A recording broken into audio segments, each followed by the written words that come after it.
தமிழ் சொல்கிறதுலேயும் நியாயம் இருக்குது. கொஞ்ச நேரம் நம்ம தாமரை ஒருத்தன்ட்டிக்கும் அமைதியாக இருக்கிறது நல்லதுன்னு இப்போ சாவித்திரி உள்பட எல்லாரும் சொல்ல ஆரம்பிச்சிட்டாங்க. இந்த மாதிரி சமயத்தில் நம்ம பாட்டி ஓங்கி ஒரு அடி அடித்தா நல்லா இருக்கும்னு நினைக்கிறவங்க கமெண்ட்ஸ் தேவைங்க. வீடியோ பிடிச்சிருந்தா லைக் பண்ணி ஷேர் பண்ணுங்கள். இப்போ நம்ம தமிழ் ரொம்ப போராடுறாங்க. அதோடு இல்லாமல் இந்த மாப்பிள்ளை நல்ல மாப்பிள்ளை இல்லைன்ற மாதிரி சொல்கிறாங்க. அடிக்கடி நம்ம கண்மணிக்கு பிடிச்ச மாப்பிள்ளையவே அவள் கல்யாணம் பண்ணிட்டு போட்டோம் அப்படின்னு நம்ம தமிழ் சொல்கிறத பார்த்துட்டு இந்த சாவித்திரிக்கும் குழப்பம் வந்துடுது. என்னடா இவன் இந்த கல்யாணத்தை மட்டும் நிப்பாட்டுவானு பார்த்தா இவன் மாப்பிள்ளையும் சொல்லிட்டாலே, மாப்பிள்ளையை இந்த மாப்பிள்ளை பண்ணவே கூடாது, நாம் எந்த மாப்பிள்ளையை சொல்கிறோமோ அந்த மாப்பிள்ளையை தான் நம்ம அண்ணனும் கை நீட்டணுண்டு. இப்போ நம்ம சாவித்திரி பிடிச்சி வச்சுருக்க மாப்பிள்ளையை கை நீட்டுறாங்க இந்த சாவித்திரியும்.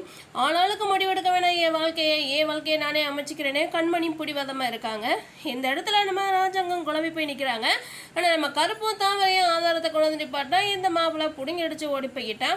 இப்போ தெரியுதா நீங்கள் கொண்டு வந்த மாப்பிள்ளை எப்படிப்பட்ட வேண்டாம், எதுக்காக நீங்கள் இப்படி கேவலமான ஒரு மாப்பிள்ளையை கொண்டு வந்தீங்கன்னு இப்போ தமிழ் ஓங்கி அடிக்கிறாங்க இந்த ஈஸ்வரி வசமாக சிக்கிக்க போகிறாங்கன்னு நினைக்கிறவங்க நம்ம சேனல்